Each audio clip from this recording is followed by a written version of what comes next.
So let's do an unboxing of this RTX 3060 Ti. I want to compare this to the 1050 Ti that I've been using to see if it's any better for, you know, everyday usage and the very few games that I do play, and to see if it's any better at video editing, because it's probably not the best for that, but it's what I'm going to use it for, so I might as well check if it's any better than my current one. So at the moment, I'm currently doing a quick encode of my ice skating video, so let's do it.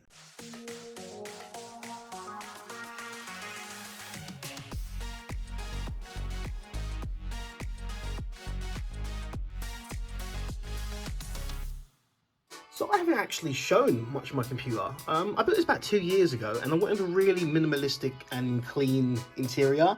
So, you know, yeah, as you can see, it's pretty basic.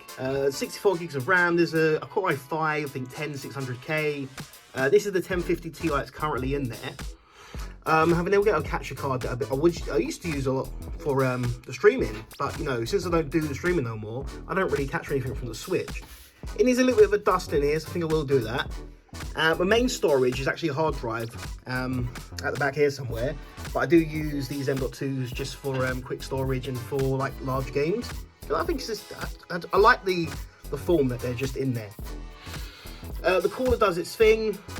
There isn't much RGB. These do light up, but I turn them off mostly because I don't see it anyway. I guess I could probably manage these cables a little bit more, but that's just the way it is. And I think this motherboard is MSI.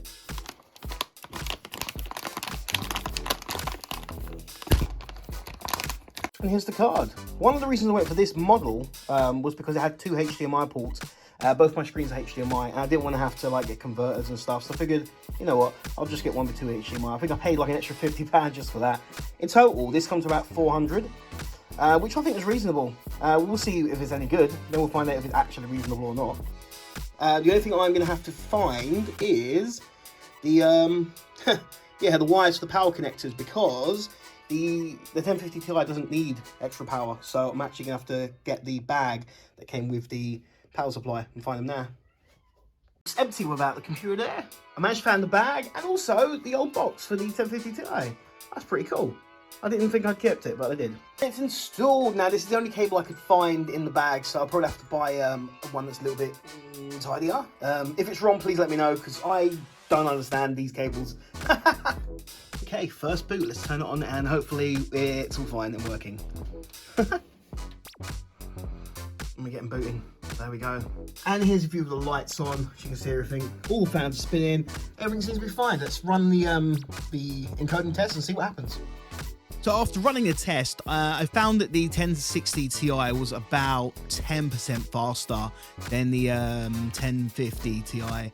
I wouldn't recommend it for like video editing, but the fact I recorded this in 4K and it didn't crash the computer this time, unlike that time I went to the Twist Museum and it just kept crashing the computer. So I would say the old graphics card was due for an upgrade because it was getting on a bit and it was time. So I'm very happy with this purchase. I want to say thank you very much for watching this. I hope you enjoyed the video. If you have any questions or comments, please let me know, and I will catch you on the next one. Goodbye.